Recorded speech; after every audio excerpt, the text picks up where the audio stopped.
Assalamualaikum warahmatullahi wabarakatuh. Pada pertemuan kali ini kita akan belajar bersama tentang reaksi redoks. Apa itu reaksi redoks?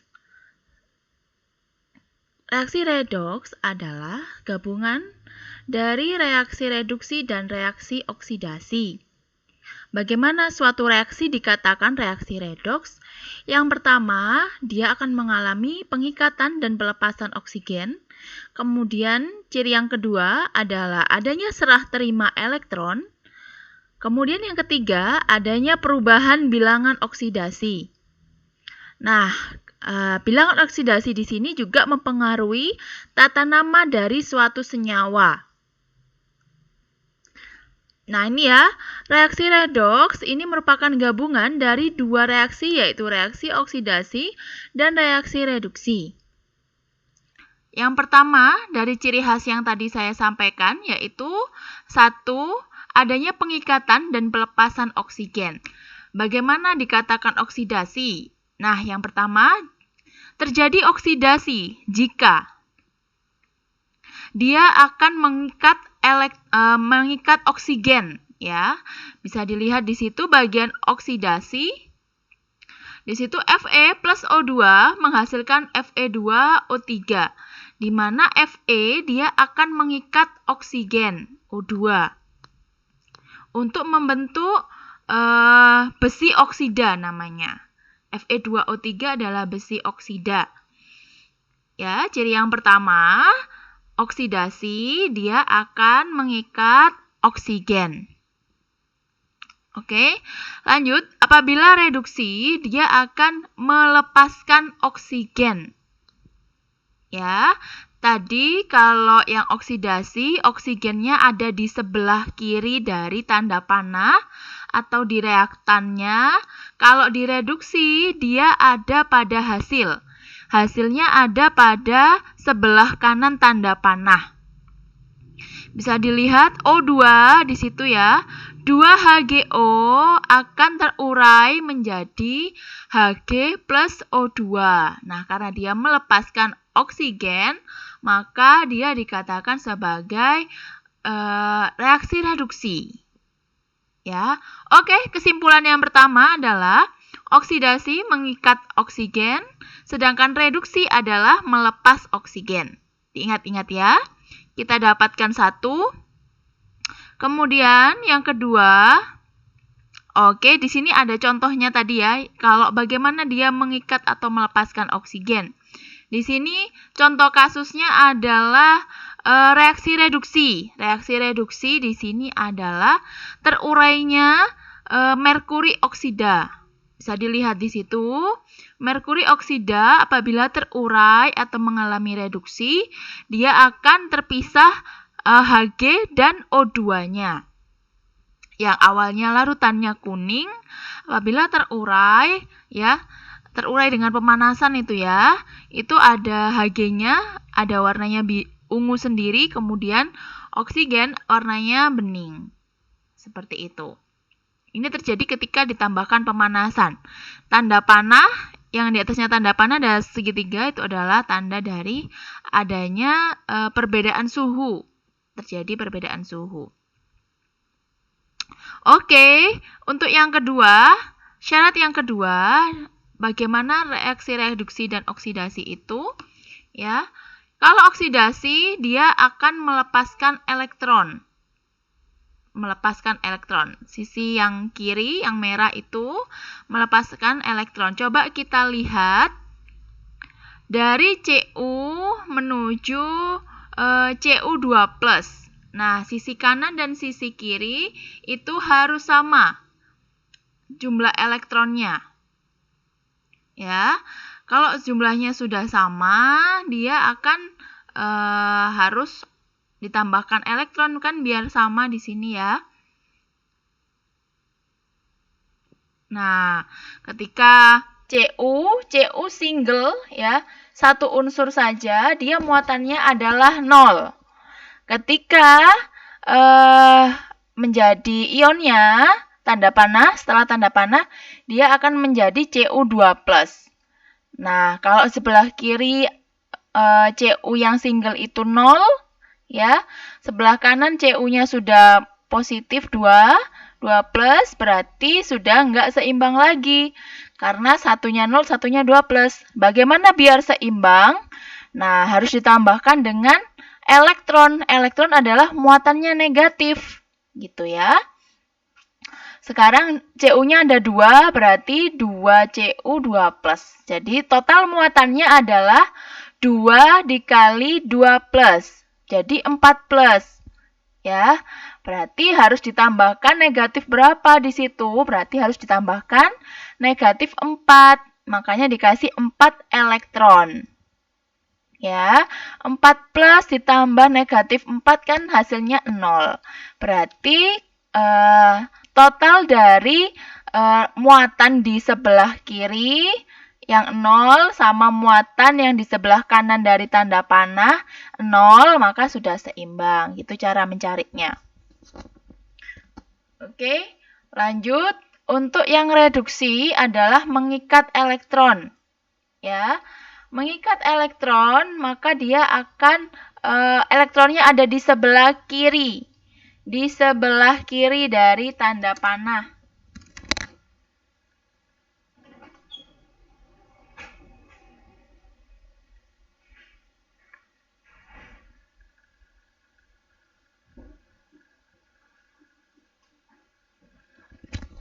Oke, saya lanjutkan. Apabila di sebelah kiri berarti reduksi ya.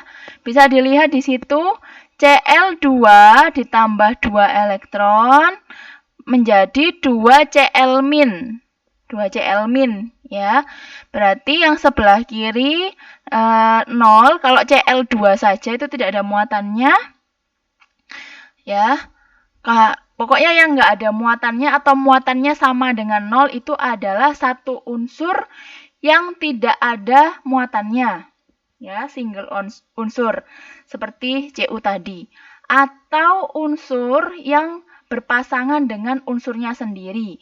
Misalnya oksigen O2, Cl2, kemudian K2 gitu ya, H2. Itu unsur yang muatannya 0, senyawa yang muatannya 0 karena dia sudah tidak ada muatannya gitu ya. Kita lanjut Cl2 0, oke. Cl2 0 kemudian ditambah 2 elektron, berarti sisi kiri muatannya minus 2 karena elektron adalah minus. Kemudian reduksi menjadi 2Cl-, 2Cl-, 1Cl kan negatif 1. Kalau ada 2 berarti 2 kali minus 1. Gitu ya. Oke, kita lanjut. Kemudian untuk redoks yang ketiga itu berdasarkan perubahan bilangan oksidasi. Bisa dilihat dari bilangan oksidasinya. Nah, bagaimana terjadi perubahannya? Ya. Pokoknya kalau oksidasi itu naiknya bilangan oksidasi.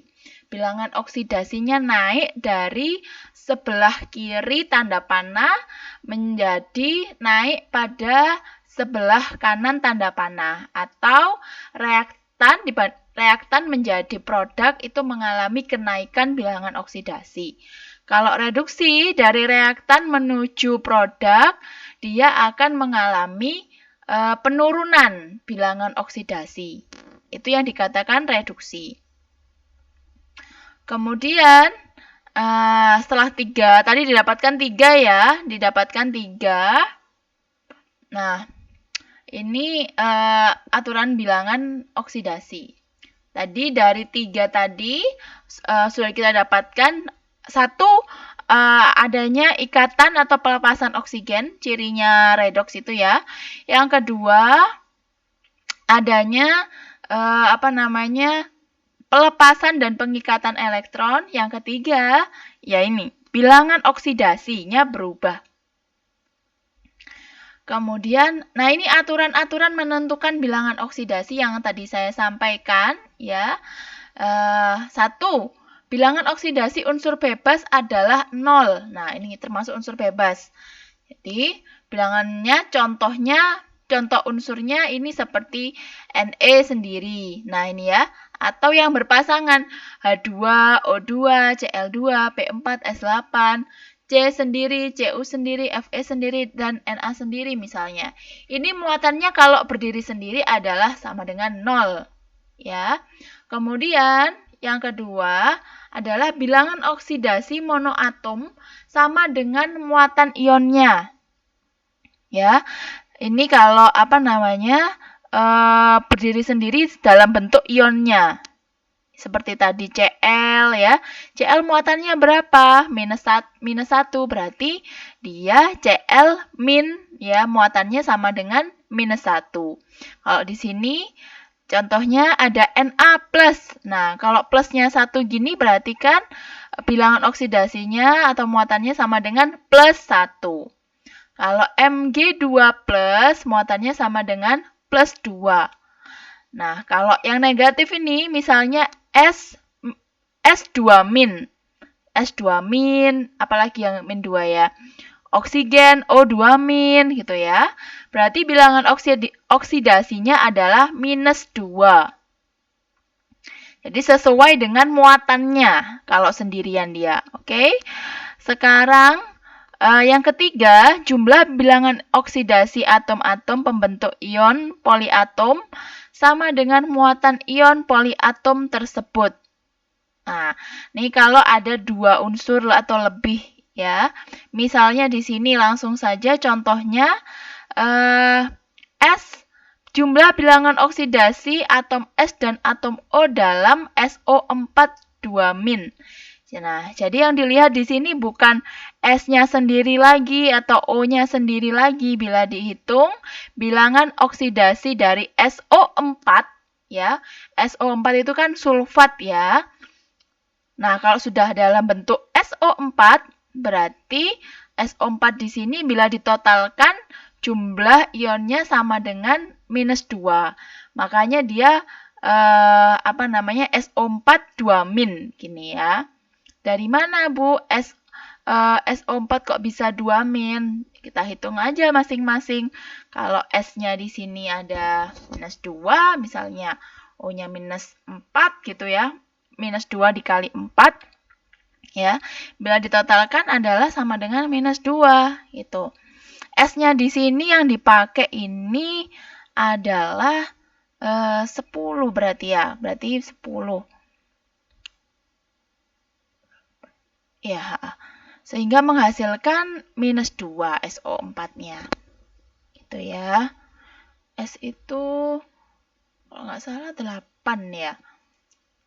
Oke, dicek ya. S-nya berapa, O-nya berapa, sehingga menghasilkan jumlah ionnya atau muatannya adalah minus 2.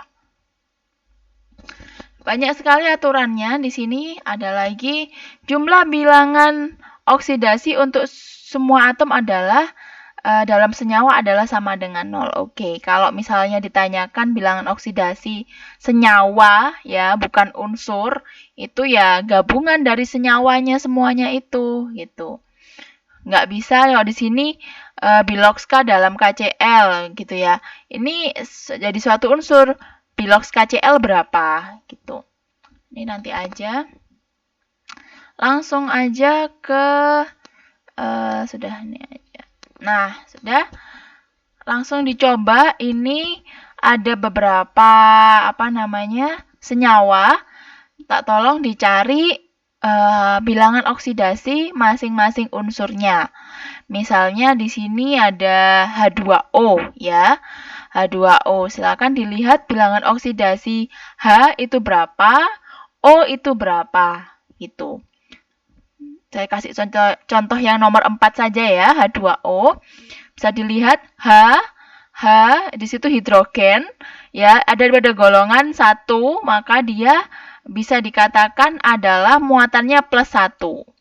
Ya, plus 1. Kemudian O adalah minus 2 gitu. Jadi H ada minus 1, O sama dengan plus 2. Minus 2.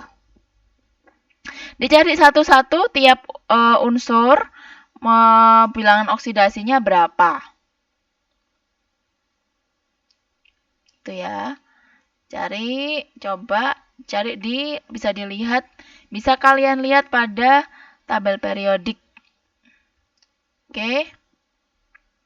Setelah itu langsung saja mencari ini ya, Bilox pada Cl dalam KClO4, Cr dalam Cr2O7 2-, atau yang ketiga dan 3 ini adalah P dalam PO4 3-. Nah, ya, Cr2O7 kalau seperti ini ya, Cr2O7 2- ini berarti total muatan dari Cr2O7 sama dengan -2. PO4 sama dengan -3, gitu ya. Kalau nggak ada muatannya seperti KClO4, berarti total di sini muatannya adalah 0. Dicari satu-satu, K-nya berapa? K kan +1, O -2. Nah, biar saja disama dengan 0, Cl itu harus berapa muatannya? Itulah nilai Bilox dari Cl. Dicari satu-satu. Nah, ini juga dicoba dicari. Jadi nanti syaratnya redoks adalah dalam satu reaksi itu ada perubahan perubahan Bilox ya. Perubahan Bilox ada yang naik, ada yang turun, yaitu terjadi reaksi reduksi dan reaksi oksidasi secara langsung pada satu reaksi. Gitu. Jadi kalau ada cuma ada salah satu, berarti itu bukan masuk reaksi redoks ya. Itu. Coba kita lihat.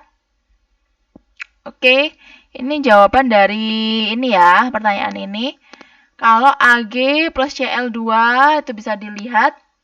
Ag di situ muatannya sama dengan 0. Ya, karena sendiri. Kemudian Cl2 sama dengan 0. Nah, kemudian AgCl bisa dilihat pada tabel periodik masing-masing ya. Ag ada pada golongan 1, maka dia adalah muatannya +1, sedangkan Cl- ada pada golongan 7, sehingga dia -1. Nah, sekarang dilihat Ag di sebelah kiri 0. Nah, kemudian di sebelah kanan tanda panah itu +1. Dari 0 ke +1 naik apa turun?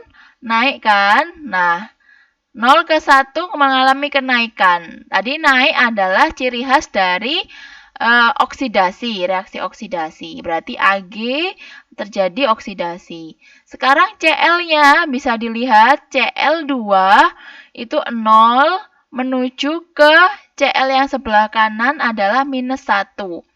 Berarti dari 0 sampai menjadi -1 itu ada terjadi reaksi reduksi. Berarti Cl-nya mengalami reduksi. Gitu ceritanya. Jadi Ag-nya mengalami oksidasi, Cl-nya mengalami reduksi. Oke, pada satu reaksi terjadi sekaligus oksidasi dan reduksi, maka reaksi ini bisa dikatakan dengan reaksi redoks. Gitu ya. Begitu juga nomor 2. Nah, kita lihat yang nomor 3. Di sini kenapa dia kok bukan reaksi redoks? Dilihat di situ bilangan oksidasinya tetap ya kayaknya ini semuanya. Cu-nya +2 sebelah kiri. Kita lihat sebelah kanan Cu-nya +2 juga. Jadi tidak ada perubahan. Begitu juga dengan OH dan Cl. Muatannya atau bilangan oksidasinya tetap ya. Jadi tidak ada yang mengalami reduksi maupun oksidasi. Sehingga bukan reaksi redoks. Oke, sama juga seperti ini. Ya, ini namanya saja. Yang mengalami reduksi itu namanya reduktor. Yang mengalami oksidasi dia adalah oksidator. Itu. Kemudian autoredoks ini, kalau autoredoks ini hanya pada satu unsur saja.